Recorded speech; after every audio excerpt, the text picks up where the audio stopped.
مفتی طارق مسعود special.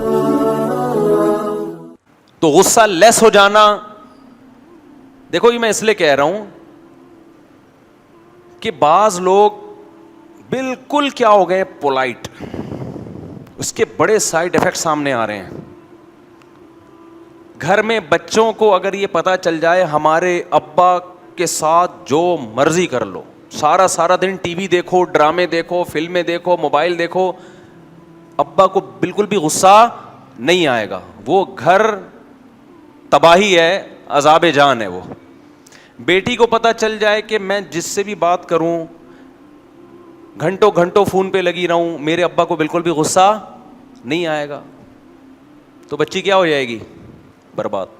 اگر آپ کے اندر غضب ہی ختم ہو جائے تو آپ ایک پتھر کی طرح کے بن جاؤ گے، لوگ آپ کی عزتوں سے بھی کھیلیں گے، آپ کی دولت سے بھی کھیلیں گے، نہ آپ کے گھر کی عورتیں محفوظ ہوں گی، غیرت ختم۔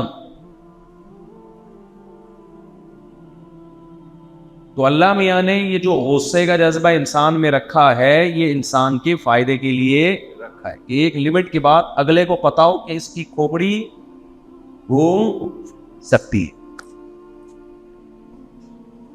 لیکن میں نے عرض کیا کہ تمام کی تمام قوتوں کو اعتدال میں رکھنے کا حکم ہے اسلام میں۔ سارا مسئلہ یہ جانوروں کی یہ خاصیتیں قدرت کی طرف سے بیلنس ہوتی ہیں، خود بخود اعتدال میں ہوتی ہیں۔ انسان کو ہدایت کی ضرورت ہے، تربیت کی ضرورت ہے۔ اگر اس کی تربیت نہ ہو، دو طرح سے انسان کو ضرورت ہے، ایک یہ کہ اس کو بتایا جائے کہ کون سی قوت کہاں استعمال ہوگی، کتنی استعمال ہوگی، اس کا نظریہ درست ہو۔ نمبر دو، پھر اس کو اس استعمال کا عادی بنایا جائے۔ بہت سی چیزیں ہمیں پتہ ہوتی ہیں لیکن ہمارے بس میں نہیں ہوتی کیونکہ ہم اس کے عادی نہیں ہوتے، ٹریننگ دی جاتی ہے اس کو۔ پیغمبروں کا کام انسانوں کو یہ بتانا بھی ہے، یعلمہم الکتاب، کیا مطلب؟ پیغمبر بتائیں گے کہ کون سی قوت کا کتنا اور کہاں استعمال کرنا ہے، اور پھر یزکیہم کا مطلب ٹریننگ بھی دیں گے پیغمبر، ان کی صحبت میں رہ کے طبیعت میں اعتدال بھی پیدا ہوگا۔ دیکھو ایک آدمی چرس پیتا ہے، وہ سمجھتا ہے کہ چرس پینا صحت کے لیے مفید ہے، تو اس کو دو قسم کی ہدایت اور تربیت کی ضرورت ہے۔ نمبر ایک، کوئی دلائل سے اس کو سمجھائے کہ یہ تمہاری صحت کے لیے نقصان دہ ہے، تو سمجھانے کے بعد اس کا کانسیپٹ کلیئر ہوگا۔ اس سے پہلے تو وہ چرس چھوڑنے کے لیے ذہنی طور پہ تیار تھا ہی نہیں۔ اب جب کانسیپٹ کلیئر ہوگا تو کیا چھوڑ دے گا؟ نہیں چھوڑے گا، آسان تھوڑی ہے۔ یہ سارے چرسی چرس کو غلط سمجھ کے پی رہے ہیں، تو اگلے مرحلے میں اس کی تربیت کی ضرورت ہے۔ کوئی اس کو سمجھائے، کوئی اس کو گائیڈ کرے، کوئی اس کو اس سے چھڑوائے، عادت ڈالے چھوڑنے کی اس کو۔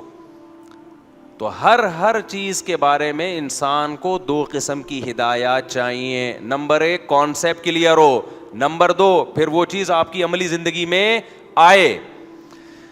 یہاں تک کھوپڑی میں سمجھ میں آیا کہ نہیں آیا ہے؟ اب غصے کی مثال پہ ہم آ جاتے ہیں۔ غصہ لیس ہو گئے آپ، کوئی کچھ بھی کرتا چلا جا رہا ہے، آپ کو غصہ بولو آ ہی نہیں رہا، تو یہ کوئی انسان کا بچہ بولو نہیں، عین ممکن ہے کوئی اس کی بیوی کو لے کے بھاگ جائے کسی دن، غیرت ہی ختم ہو گئی نا۔ غصہ غیرت ہوتی ہے تو پھر اس سے غصہ آتا ہے نا، غیرت ہی نہیں ہے تو وہ بیس ہی ختم ہو گئی غصے کی، تو غصہ بھی ختم ہو جائے گا۔ جب غصہ بھی ختم ہو جائے گا تو تھینک یو کرتا رہے گا سارا دن بیٹھ کے، لوگ ظلم کریں گے اس کے اوپر۔ تو یہ جو بعض لوگ کہتے ہیں نا کہ فلاں عالم کے اتنے اچھے اخلاق پہ بیان، ایک دن میں نے ان کو غصے میں دیکھا تھا، تو ایسے با اخلاق لوگوں کو تو غصہ نہیں آنا چاہیے۔ تو بھائی اگر وہ کوئی بھی عالم، کوئی بھی بزرگ، اس کا اگر بالکل ہی غصہ ختم ہو گیا تو یہ ایب نارملٹی ہے، یہ نارمل کنڈیشن نہیں ہے۔ حضرت مولانا طارق جمیل صاحب کو لوگ اکثر وہ کرتے ہیں کہ وہ ایک واقعہ ہوا، اس دن غصے میں ڈانٹ رہے تھے، ادھر دیکھو بیان میں کیا ہے، اخلاق۔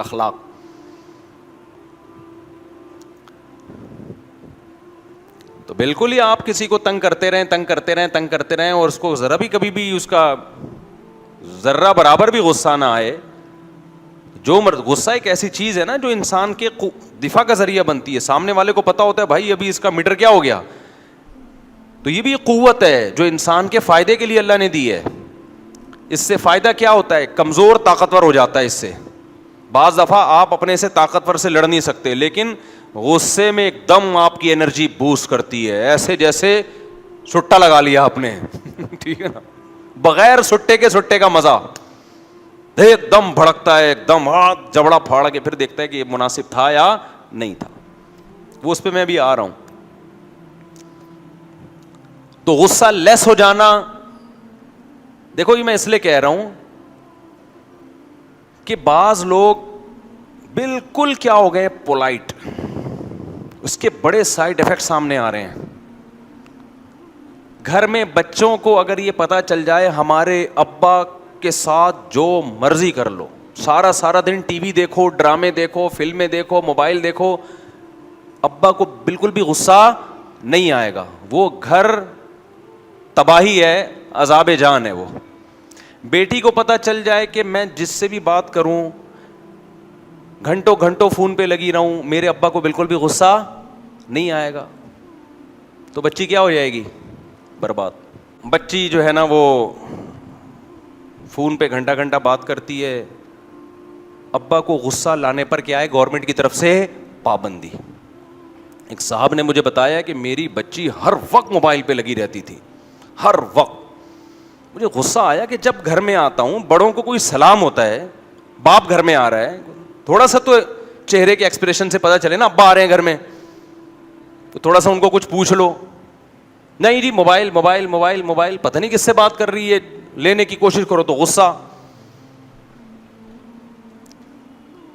لیکن وہ بڑے پولائٹ ابا تھے, اتنی جلدی ان کو غصہ نہیں آیا. جب بہت, حالانکہ شروع میں ہی تھوڑا سا بتا دینا چاہیے تھا کہ مجھے یہ پسند, عادت پڑنے سے پہلے.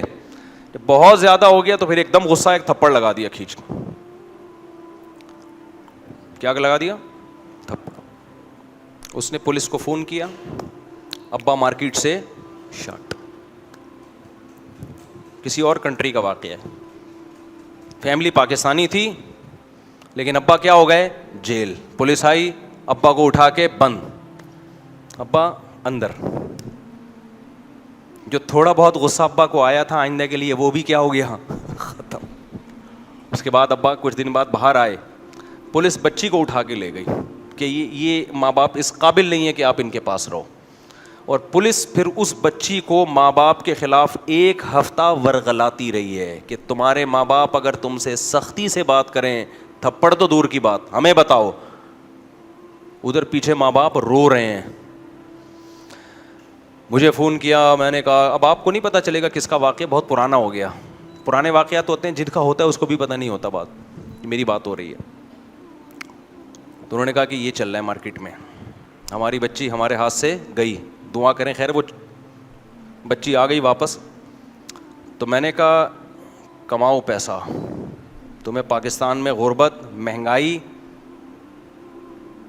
اور یہ چیزیں ہیں نا, وہاں آپ کو نہ غربت ہے نہ کیا ہے, بولو, مہنگائی بھی نہیں ہے, صاف ستھری ہوا ہے. لائف کو کیا کرو, انجوائے. نہیں آ رہی سمجھ میں, لائف کیا کرو, انجوائے. کیا خیال ہے بھائی جان؟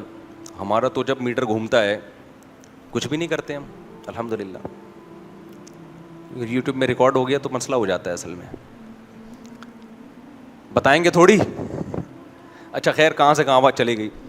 تو میں یس کر رہا تھا کہ بالکل غصہ لیس ہو گئے تو بیگم بھی کنٹرول سے باہر, بچے بھی کنٹرول سے باہر. ایک لمٹ ایسی ہونی چاہیے جہاں گھر کے سربراہ کے بارے میں ماتحتوں کو پتا ہو کہ اس لمٹ کو کراس کیا تو ابا کے چہرہ آہستہ آہستہ چینج ہونا شروع ہوگا. زیادہ نہیں ایک دم پاگلوں والی حرکتیں کرنا شروع کر دو, وہ تو میں بتاؤں گا زیادہ غصہ غلط ہے اس شریعت میں, اور بات بات پہ ایک دم کتنا غصہ ہے وہ حدیث میں سمجھایا گیا, وہ میں اس طرف آ رہا ہوں. ابھی تو صرف یہ بتانا ہے کہ بالکل بھی غصہ لیس اگر آپ ہو گئے 100%, تو یہ آپ کا بیڑا غرق. سمجھ رہے ہو کہ نہیں سمجھ رہے؟ تو یہ بھی بے اعتدالی ہے. دوسری بے اعتدالی جو زیادہ تر ہمارے یہاں غصہ لیس لوگ نہیں ملیں گے آپ کو, بہت کم ملیں گے, لیکن یہ دوسری بے اعتدالی ہے نا, اپنی حیثیت سے زیادہ غصہ یا بے موقع غصہ, یہ دو چیزیں مارکیٹ میں زیادہ ہیں. باپ کے سامنے غصہ بے موقع ہے, ماں کے سامنے غصہ بے موقع ہے, استاذوں کے سامنے غصہ بے موقع, علماء کے سامنے غصہ بے موقع, اپنے بڑوں کے سامنے غصہ بے موقع, اپنے محسنین کے سامنے غصہ بے موقع. غلط جگہ جیسے پیسہ خرچ کر رہے ہو نا گٹکے پان میں, تو باپ کے سامنے غصے کا مطلب غلط جگہ غصے کا اظہار ہو رہا ہے. اور اعتدال سے زیادہ غصہ یہ بھی بے اعتدالی ہے. اعتدال سے زیادہ غصہ کا مطلب جیسے آپ کی حیثیت کم ہے اور آپ نے اس سے زیادہ خرچ کرنا شروع کر دیا. کیا مطلب؟ ایسی جگہ غصہ کر دیا کہ رپلائی میں اب آپ سے ایفورڈ نہیں ہو رہا, غصے میں بندہ مار دیا آپ نے. یہ بے موقع بھی ہے, اور جب آپ جیل کی سلاخوں کے پیچھے جاؤ گے تو آپ بولو گے یار میں نے غصے میں کیا کر دیا. یہ اپنی طاقت سے بڑھ کے بھی ہے. لوگ آتے ہیں قتل کر کے جب جیلوں میں جاتے ہیں تو ہمارے پاس تو ہر طرح کا طبقہ آتا ہے نا, پھر کیس چل رہے ہیں ان کے, ضمانت پہ بری ہوئے, آ کے رو رہے ہیں مفتی صاحب غصے میں پاگل ہو گیا تھا اور ایسا زندگی عذاب بن گئی میرے لیے. غصے میں 3 طلاقیں دیتے ہیں نا لوگ بیوی کو, اس کے بعد کیا ہوتا ہے حالت ان کی, یہ کیا ہو گیا بھائی, چھوٹے چھوٹے بچے ہیں. تو ہم ان سے کہتے ہیں غصے میں کنٹرول کرنا تھا, کہہ رہے ہیں یار غصے میں کنٹرول ہی نہیں تھا. تو یہ اسراف ہے یا نہیں ہے؟ مال میں اسراف کیا ہے اپنی اوقات سے زیادہ, غصے میں اسراف کیا ہے, جتنا افورڈ کر نہیں سکتے تھے اتنا غصہ جاری کر دیا, اکٹھی طلاقیں نکال دی آپ نے, اب بعد میں بیٹھ کے رو رہا ہے, بیوی بھی گئی اور بچے بھی گئے. یہ غصے میں اسراف ہے. سمجھ میں نہیں آ رہی بات؟ ناجائز تجاوزات ہوتی ہے نا, حکومت نے لکھا ہوتا ہے ناجائز تجاوزات, بلڈوزر پھیر کے حکومت گرا دیتی ہے ان کو, تو غصے میں بھی ناجائز تجاوزات ہوتی ہیں. آپ گھر میں آ رہے ہو, یہ تو بہت لوگوں میں دیکھا ہے, بیل بجا رہے ہیں, دروازہ کھلنے میں تاخیر, وہیں گیٹ پہ چیخنا شروع کر دیں گے, کھولو دروازہ, کیوں پاگل میں گھنٹے سے یہاں کھڑا ہوا ہوں. ابھی کیوں بتا رہا ہے کہ میں گدھا ہوں, کیوں بتا رہا ہے, ہمیں پہلے سے پتا ہے آپ کے بارے میں, رپورٹ کیوں پیش کر رہا ہے اپنے گدھے ہونے کی. آرام سے تمیز سے کھڑے ہو جاؤ یار. ہو سکتا ہے کہ آپ کے گھر والے واش روم میں ہوں, کوئی سو رہا ہو, کوئی ایمرجنسی ہو, تھوڑا سا, ہم نہیں کہہ رہے آپ غصے نہ ہوں, پہلے رپورٹ تو طلب کر لیں کہ تاخیر کی وجہ کیا بنی ہے. بلا وجہ میں نے بہت سے لوگوں کو دیکھا ہے, دروازہ بجا رہے ہیں, بیل بجا رہے ہیں, دروازہ نہیں کھولا, کیا ابھی بیگم نے کھولا ایک دم چڑھ گئے اس کے اوپر, کیا تمیز نہیں ہے تمہیں, بچہ آیا رکھ کے تھپڑ لگا دیا اس کے, اتنی دیر سے کیوں کھولا دروازہ. اور بھائی پہلے تمیز کے آدمی پوچھ لے, دروازہ لیٹ کھلا ہے, بیگم گیٹ مسکرا کے کہ بہت تاخیر ہو گئی, 10 منٹ سے کھڑا ہوں, وہ اگر بتا دے میں واش روم میں تھی, کوئی بات نہیں. آپ بھی کبھی کبھار واش روم میں بیٹھتے ہیں کہ نہیں بیٹھتے؟ کیا ٹائمر لگا کے جاتے ہیں؟ کیا ہو گیا بھائی, کبھی آدمی 15 منٹ بیٹھ جاتا ہے, کبھی 1 منٹ میں بھی باہر نکل آتا ہے.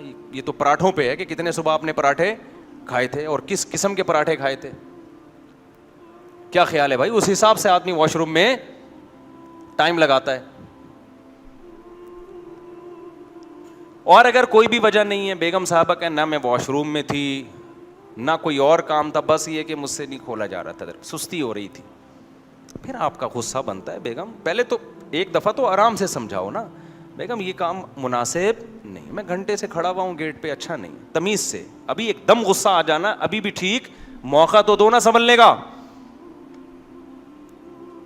اگلی دن پھر دوبارہ آئے, بیل بجائی 3 دفعہ آپ نے تمیز سے, یہ نہیں کہ بیل پہ ہاتھ رکھ کے کھڑے ہو گئے. ابھی کیا ہوا ہے کہ میں تھکا ہوا تھا چند دن پہلے, دوپہر میں سونے کے لیے لیٹا ہوں, بہت زیادہ تھکاوٹ تھی, سونے کے لیے لیٹا ہوں, کوئی خاتون گھر میں آئیں, دھاڑ دھاڑ دھاڑ زور زور سے دروازہ بجانا شروع کر دیا. ہم نے کیمرے میں دیکھا تو اندازہ ہو گیا پولیو کے قطرے والی آئی ہیں. اب پولیو کے قطرے بچوں کو ہم ڈاکٹر سے پلوا دیتے ہیں. خیر میں نے کہا 2-3 دفعہ دروازہ بجائے گی, چلی جائے گی, بعد میں بتا دیں گے بھائی ہم نے وہ نشان لگوایا ہوا ہے. پھر دھاڑ دھاڑ دھاڑ, پھر دھاڑ دھاڑ, کوئی 15 دفعہ بجایا ہوگا اس نے دروازہ, جا ہی نہیں رہی. پھر میں اٹھ کے باہر آیا, میری تو نیند ختم. اب ایسا نہیں کہ میں نے دباؤ یہاں سے, ایسا نہیں. میں نے کہا محترمہ آپ کو خود تھوڑا سا خیال کرنا چاہیے, 3 دفعہ گیٹ بجا لیا, اگلا نہیں کھول رہا تو آپ واپس چلی جائیں. ہماری تو نیند گئی. اب ساری رات تک کیسے ٹائم گزرے گا, بہت سارے کام ہیں, جب سوتا نہیں آدمی تو, کیونکہ اور میں نہیں اٹھ کے آتا تو وہ اس نے مجھے لگ رہا ہے قیامت تک بجاتا ہی رہنا تھا. تو میں نے تھوڑا سا نا سنجیدہ لہجے میں, تاکہ آئندہ یہ حرکت, غصہ نہیں ہوا لیکن تھوڑا سیریس لہجے میں, تھوڑا سا ایسے آنکھیں کر کے نا, میں نے کہا یہ صحیح نہیں ہوا, یہ اخلاقیات کے خلاف ہے. آپ اتنا زیادہ دروازہ توڑ کے آپ نے جانا ہے کیا؟ اس نے کہا اچھا معذرت, سوری چلے گا. اس کے بعد میرے بارے میں مشہور کر دی, اب نہیں بولوں گا بیچاری, وہ پھر اس کی بھی برائی نہیں کرنی نا, مقصد سنا دی نا, بس کافی ہے. اچھا خیر, تو اب ایک دفعہ ہم نے ہلکا سا غصہ کیا, دوبارہ یہی حرکت کرے گی تو ہم دوبارہ اسی اسٹائل میں, کہ آپ کو اس دن سمجھائے. تیسری دفعہ حرکت کرے پھر آدمی اچھلتا ہوا چیختا ہوا اچھا لگتا ہے. کیا خیال ہے بھائی, کہ بھائی کیا آپ کو سمجھایا ہے, آپ کیوں دروازہ پیٹ رہی ہو کھڑے ہو کر؟ پھر میں چیختا ہوا. اب میں اس تیسری دفعہ میں بھی نہ چیخوں, اس کا مطلب ہم ہی بے وقوف ہیں. پھر ہم چاہتے ہیں کہ لوگ آئیں ہمارے سر پہ ہتھوڑے ماریں اور ہم آگے سے رپلائی بولو نہ کریں. اور اگر میں تیسری دفعہ میں بھی چیخ رہا ہوں اور کوئی میرا کلپ بنا کے یوٹیوب پہ ڈال دے, ادھر اخلاق پہ بیان اور ادھر 2 فٹ مفتی صاحب چیخ رہے ہیں, تو یہ پروپیگنڈا ہوگا کہ نہیں ہوگا؟ او بھائی پہلے تحقیق تو کرو. چیخ, میرے پاس جب کیس آتا ہے نا میاں بیوی کے, وہ اتنا چیختا ہے, اس میاں نے اٹھا کے بیلن دیوار پہ مارا, بالٹی یوں کر کے توڑ دی, اتنا بد اخلاق میاں ہے. تو میں خاتون سے پوچھتا ہوں یہ کام کیا کیوں, اس نے پہلے وجہ تو بتاؤ نا. کہہ رہے نہیں یہ کوئی حرکت ہے. میں نے کہا بہت بری حرکت ہے, لیکن یہ کس چیز کے بدلے میں حرکت ہو رہی ہے؟ ٹھیک ہے نا, جب تک وہ رپورٹ سامنے نہیں آئے گی. بعض دفعہ رپورٹ ایسی آتی ہے کہ وہ بیلن کے بجائے کچھ اور چیز دل چاہتا ہے کہ بم پھاڑ دینا چاہیے تھا اس کو. اب مثال کے طور پر عورت شوہر کے باپ کو گالی دے رہی ہے, شوہر کی ماں کو گالی دے رہی ہے, پھر بھی وہ گلاس اٹھا کے سر پہ بھی نہیں توڑ رہا, دیوار پہ توڑ رہا ہے یار, اور گلاس بھی اپنے پیسوں کا لیا ہوا. اب کوئی خاتون کہ میرا میاں بد اخلاق ہے, بات بات پہ گلاس اٹھا کے توڑتا ہے, تو بھائی کس بات پہ توڑتا ہے وہ رپورٹ پیش کرو. آپ نے کیا بولا تھا کہ اس نے گلاس توڑا؟ ایسا نہیں ہوتا کہ کسی کی رپورٹیں آ جائیں وہ بڑا بد اخلاق ہے, وہ اس نے یہ کر دیا, اس نے یوں کر دیا, تو دیکھو بدتمیز آدمی ہے. بھائی بدتمیزی کا فیصلہ جب ہوگا کہ جب کس بات کے جواب میں اس نے یہ کام کیا ہے. تو کبھی بھی ایک طرفہ بات سن کے فیصلہ نہیں کرنا. بعض دفعہ عورت کے ساتھ ہوتا ہے, مرد آ کے کہتا ہے کہ یہ یوں چیخ رہی ہے, یہ مجھے گالیاں دے رہی تھی, اب بتاؤ کوئی عورت کسی شوہر کو گالی دے سکتی ہے؟ بالکل نہیں دے سکتی. لیکن آپ نے کیا کہا تھا جس کے جواب میں گالی ملی؟ اپنا نہیں بتائے گا. نہیں مفتی صاحب ابھی ہوتا بیوی شوہر کو گالی دے. ابے میں نے کہا تو نے کیا بولا تھا پہلے یہ تو بتا. تو نے اگر اس کی ماں کو گالی دی ہے تو اس کا مطلب اس نے تجھے گالی دے کے کم تجھ پر احسان کیا. دینی تو تمہاری اماں کو چاہیے تھی, اس کو دینی نہیں چاہیے. میں کہیں خواتین دینا شروع کر دیں کہ وہ جو آپ نے فلاں سن میں بھی دی تھی, تو اب مفتی صاحب نے ایک جواز کا فتویٰ دیا ہے, تو وہ 25 گالیاں میں نے نوٹ کر کے رکھی ہوئی ہیں, 20 سال سے اب تک دی نہیں تھی, تو وہ 25 کی 25 آپ کی والدہ محترمہ کو نہ دیں. لیکن لا يحب اللہ الجہر بالسوء من القول الا من ظلم. قرآن کہتے ہیں اللہ بری بات پسند نہیں کرتا مگر جس پہ ظلم ہوا ہو, ظلم کے رپلائی میں اس نے کیا ہو, تو پھر جزاء سیئۃ سیئۃ بمثلھا. سمجھتے ہو کہ نہیں سمجھتے ہو؟ تو گیٹ پہ جب جاؤ, دروازہ لیٹ ہو جائے کھلنے میں, یہیں سے انسان کی یہ ایسے کیسز ہیں اس سے فوراً پتہ چل جاتا ہے. گیٹ پہ تو اگر ایک دم اچھلنا کودنا شروع کر دیا, بد اخلاق آدمی تمیز سے کھڑا ہوا ہے, چاہے آدھا گھنٹہ ہو گیا 1 گھنٹہ ہو گیا, گیٹ کھولا, پوچھا بھائی کیوں, آرام سے پوچھا, اس کا مطلب بندہ کیا ہے, خاندانی اور تمیزدار. پھر اگر جواب وہاں سے کوئی معقول عذر نہیں ہے, پھر غصہ کرتا ہوا اچھا لگتا ہے. پہلے ہی اچھلنا شروع ہو جائے, اٹ مینز یہ بندہ تمیزدار نہیں ہے, اس کو گدھوں کے ساتھ ہونا چاہیے تھا. غلط پیدا ہو گیا ہے, انسانوں میں پیدا ہو گیا ہے. تو غصے میں بے اعتدالی کیا ہے؟ چیخنا بلا وجہ. اسی طرح یہ بھی ہے, آپ 2 کیسز میں یک طرفہ بات سن کے ایک دم بدک جاتے ہیں, یہ بھی بے اعتدالی. آج کل یہ بہت ہو رہا ہے, ایک طرف کی بات سنی, دوسری طرف کی سیاسی لیڈروں میں دیکھ لو نا, آپ جس سیاسی جماعت کو سپورٹ کرتے ہیں اس پہ کوئی ایک لفظ اعتراض کر دے کہ آپ کے لیڈر نے یہ جرم کیا ہے, ایک دم اس سیاسی جماعت کو ماننے والوں کے منہ سے جھاگ نکلنا شروع غصے میں, اور وہ آپ کے لیڈر کو برا بھلا کہنا, تیرا لیڈر یوں چور ہے, تیرا لیڈر یوں. ابے بھائی تیرے لیڈر کے بارے میں کوئی لفظ بولا ہے تو پہلے تحقیق کر لے, ہو سکتا ہے یہ کیا ہو, صحیح ہو. آپ نے کیوں کلمہ پڑھ لیا کسی کے نام کا کہ سارے دودھ کے دھلے ہوئے, میرا لیڈر دودھ کا دھلا ہوا, دوسرا وہ جہنم میں جائے گا. سننے کا تحمل ہی ختم ہو گیا ہے, برداشت ہی ختم. اس لیے ہم نے اب یہ سیاسی تجزیے بھی چھوڑ دیے ممبر سے. ہمیں پتہ ہے بھائی یہ قوم میں برداشت بالکل بھی نہیں ہے. جب تک آپ کے لیڈر کی تعریف کرو تو مخالف پارٹی آپ پہ ہر الزام لگائے گی اور آپ بولو گے یہ مفتی صاحب زندہ باد. اور جہاں آپ کے لیڈر کی ذرا سا بتا دیا کہ بھائی یہ فالٹ ہے, یہ غلط ہے, اور دلائل کے ساتھ, ایسا بھی نہیں, تو جو آج تک زندہ باد کہہ رہے تھے ایک دم آنکھیں کیا کر لیں گے, سر پہ رکھ لیں گے, اور مخالف والے زندہ باد شروع کر دیں گے. ابے یہ کیا کر رہے ہو بھائی. میں بار بار ایک بات کہتا ہوں, اپنے سیاسی لیڈر کے بارے میں یہ سمجھو بہت اچھا ہے, اتنا نہیں جتنا ہم سمجھتے ہیں, تھوڑا سا کیا کر لو کم. اور مخالف والا بہت ہی گندا ہے, اتنا نہیں جتنا ہم سمجھ رہے ہیں. لہذا اس میں کوئی خوبی ہوگی تو مانیں گے, اپنے والے میں کوئی خامی ہوگی تو اس کو بھی ہم کیا کریں گے, مانیں گے. مانو اپنے والے کو ہی, سپورٹ کرو اس کو. اعتدال سمجھتے ہو کہ نہیں سمجھتے ہو, تو غصے میں کیا کرنا ہے, اعتدال. بے موقع غصہ نہیں کرنا. ابا کے سامنے اگر صحیح بات پہ بھی غصہ آ جائے تو بعد میں معذرت کر لینی ہے. کیا خیال ہے؟ بڑوں جو ہے نا, جن کے احسانات زیادہ ہوتے ہیں, ان کی غلطیوں کو بھی اپنے کھاتے میں ڈالنا چاہیے. ہم نے تو بڑوں سے یہی سنا ہے, غلطیوں میں ان کو فالو مت کرو, لیکن ان کی غلطیاں ڈالو کس کے کھاتے میں, یہ انسان کے خاندانی ہونے کی دلیل ہے. اکثر میں ایک واقعہ اس پہ بتاتا ہوں. یہ ساری چیزیں تربیت کی محتاج ہیں, یہ صرف سننے سے نہیں آتی.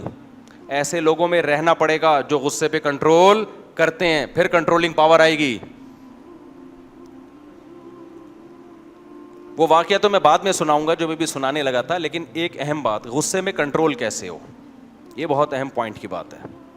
میں نے بتایا نا, غصہ اعتدال سے بڑا ہوا وہ طلاقیں دلوا دیتا ہے, اعتدال سے بڑا ہوا غصہ قتل کروا دیتا ہے, اعتدال سے بڑا ہوا غصہ آپس میں نفرتیں. آپ نے کسی کو ایسا برا بلا کہہ دیا, وہ اس کے دل میں آپ کی نفرت آ گئی, حسد پیدا ہو گیا اس کے دل میں, اب وہ آپ کے نقصان کے در پہ ہے. یہ بہت ہوتا ہے. تو کنٹرول کیسے ہو غصے پہ, کنٹرول کرنا ہے کہ نہیں کرنا ہے, کنٹرول کیسے ہو. نبی صلی اللہ علیہ وسلم نے فرمایا 4 قسم کے لوگ ہیں غصے کے معاملے. یہ واقعہ جو میں بتا رہا تھا نا اپنے استاذ کا, پھر کسی اور بیان میں بتاؤں گا. 4 قسم کے لوگ ہیں نبی صلی اللہ علیہ وسلم نے فرمایا. ایک ترمذی کی حدیث ہے, ایک وہ لوگ جن کو غصہ بہت دیر سے آتا ہے, جلدی نہیں آتا, اور ختم جلدی ہوتا ہے. یہ سب سے بہترین لوگ ہیں. تو شریعت ہمیں یہ چاہتی ہے کہ غصے کی صفت ہمارے اندر کم ہو جائے, یہ نہیں کہ ختم ہو جائے. ختم تو میں نے بتایا کہ نقصان ہوگا, کم ہو جائے. کم کا کیا مطلب, آئے دیر سے, پہلی دفعہ دروازہ دیر سے کھلنے پہ نہیں آئے, دوسری دفعہ بھی نہیں, تیسری دفعہ بھی نہیں, چوتھی دفعہ میں کیا ہو, آئے. دیر سے آ رہا ہے کہ نہیں آ رہا, ہمیں پہلی دفعہ میں آنا شروع ہو جاتا ہے. بیگم نے نمک تھوڑا تیز کر دیا یا کھانا ٹائم پہ نہیں, ایک دم اچھلنا, بھائی ابھی اچانک نہیں نا, تھوڑا موقع دو اگلے کو سنبھلنے کا. دیر سے آئے, اور جب آ گیا سامنے والے نے سوری کر لیا, سامنے والے نے کہا کہ ٹھیک ہے آئندہ خیال ہوگا, تو اپنے اوپر کنٹرول اتنا ہو کہ فوراً بولو. یہ نہیں کہ اب منہ بنا کے بیٹھ گئے ہیں تو 3 دن تک صاحب کا موڈ ہی کیا ہے. ایسے بھی لوگ ہیں عجیب قسم کے, کوئی بات دل پہ لے جائیں تو پھر وہ ختم ہی. کہہ رہے ہیں صفائی جب تک نہیں ہوگی نا, کلیئر نہیں ہوگا. گھروں میں کلیئر نہیں ہوتا معاملہ, نہ غلطیوں کا اگلوایا جاتا ہے کہ پہلے یہ جب تک معافی نہیں مانگے, بھائی مٹی ڈالو, پنجابی میں کہتے ہیں مٹی پاؤ, سمجھتے ہو. بعض لوگ صفائی پسند ہوتے ہیں نا بہت زیادہ, نہیں, جب تک یہ معاملہ کلیئر نہیں ہوگا غلطی کس کی تھی, اور پھر وہ سوری نہیں کرے گا, ہم آپس میں دوستی نہیں کریں گے, تو یہ زیادہ جو بہت زیادہ ہوتے ہیں نا وہ پھر کامیاب لائف نہیں گزارتے. اچھے لوگ کیا کہتے ہیں, یار میں نے سنا دی تھی, اب سوری کرنے کی ضرورت نہیں ہے, بس بیگم اسی سے سمجھ گئی ہوگی کہ اس کو یہ بات کیا لگتی ہے ناپسند, اب آئندہ اب آگے چلو. اور 6-7 دفعہ سنانے کے بعد بھی نہیں سدھر رہی تو اس کا مطلب یہ نہیں سدھرے گی, اب سنانا چھوڑ دو. 100% سارے کام آپ بولو کہ اب یہ دروازہ ہمیشہ دیر سے ہی کھلے گا, اب یہ ہوگا کہ میں کوئی سرنگ بنا لیتا ہوں, اس سے گھر میں آیا کروں گا, یا کوئی ملازم رکھ لیتا ہوں, دروازہ میرے آنے سے آدھا گھنٹہ پہلے سے بجانا شروع کر دیا کرے گا وہ, کیونکہ اب بار بار بار بار غصہ ہی کرتے رہو گے تو گھر ٹوٹیں گے نا. اس کے سائڈ افیکٹ کیا ہیں, دروازہ ٹوٹنے سے زیادہ ہیں. ابے سمجھ میں آ رہی ہے کہ نہیں آ رہی ہے؟ ایک لمٹ میں جا کے پھر انسان کو اس کو چاہیے کمپرومائز کرے, اگر وہ کمپرومائز کے قابل ہو. ہر چیز تھوڑی دنیا میں ٹھیک کر سکتے ہو آپ. تو نبی نے فرمایا 4 قسم کے لوگ ہیں. ایک وہ لوگ جن کو غصہ بہت دیر سے آتا ہے اور ختم جلدی ہوتا ہے, سب سے بہترین یہ لوگ ہیں. سب سے بدترین وہ لوگ ہیں جن کو غصہ آتا جلدی ہے, جاتا بہت دیر سے ہے. آج کل میجورٹی اسی میں مبتلا ہے. ایک دم غصہ آئے گا, جانے میں بہت دل میں لگ کے بیٹھ جائیں گے. اور درمیان کے 2 طبقے ہیں. بعض نبی نے فرمایا کچھ لوگ ایسے ہیں غصہ آتا دیر سے ہے, جاتا بھی دیر سے ہے. تو دیر سے آنا ایک پازیٹیو بات ہے, دیر سے جانا ایک نیگیٹو. آپ نے فرمایا تل کا بھی تل کا, تو یہ بھی بیلنس ہے. ایک برائی ہے ان کے اندر اور ایک کیا ہے, اچھائی ہے. اچھائی ہے کہ دیر سے آتا ہے, جلدی نہیں آتا غصہ. برائی کیا ہے, جاتا بھی دیر سے ہے. تو کم از کم یہ ان سے اچھے ہیں جن کو آتا بھی جلدی ہے, جاتا بھی دیر سے ہے, ان سے اچھے. اور فرمایا کچھ لوگ ایسے ہیں غصہ آتا دیر سے ہے, نہیں آتا جلدی ہے, لیکن جاتا کیا ہے, آتا جلدی ہے اور جاتا بھی جلدی ہے. تو جلدی جانا ایک اچھی بات ہے, لیکن جلدی آنا اچھی بات نہیں ہے. تو تل کا بھی تل کا, فرمایا ایک برائی ایک اچھائی کے بدلے میں ہو گئی. تو شریعت ہمیں پہلی پوزیشن پہ لانا چاہتی ہے.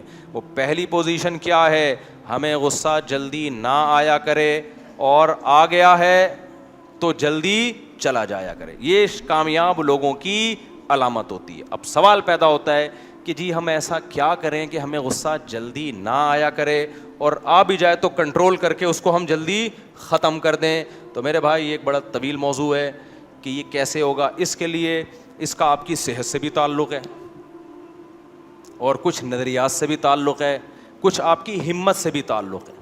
صحت کا مطلب کیا ہے, اگر آپ کی نیند پوری نہیں ہو رہی تو آپ ہر آدمی کے سامنے ایسے بیٹھے ہوگے جیسے توے پہ بیٹھے ہوئے ہو آپ. جو آدمی کا دماغ سکون میں نہیں ہوتا, وہ ٹینشن جو ہے نا ایک متعدی بیماری ہے. جیسے کورونا ایک دوسرے سے لگتا ہے نا, ایسے ہی ٹینشن ایک دوسرے سے کیا ہوتی ہے, بولو نا, پارسل. جب آپ ٹینشن میں ہوگے تو سمجھ لو کہ آپ اکیلے نہیں ہو. دفتر میں بیٹھے ہو تو سارے امپلائیز آپ کی وجہ سے ٹینشن میں, گھر میں بیٹھے ہو تو بیوی بچے آپ کی وجہ سے, بولو نا, ٹینشن میں. آپ کے ماں باپ آپ کی وجہ سے, کیونکہ ہر وقت پارسل کرتے رہو گے آپ, ہر ایک سے بدتمیزی سے بات کرو گے. مسجد کمیٹی میں ہو تو سارے کمیٹی والے آپ سے بولو ٹینشن میں. دفتر باس کو غصہ آئے تو سارے ماتحت ٹینشن میں.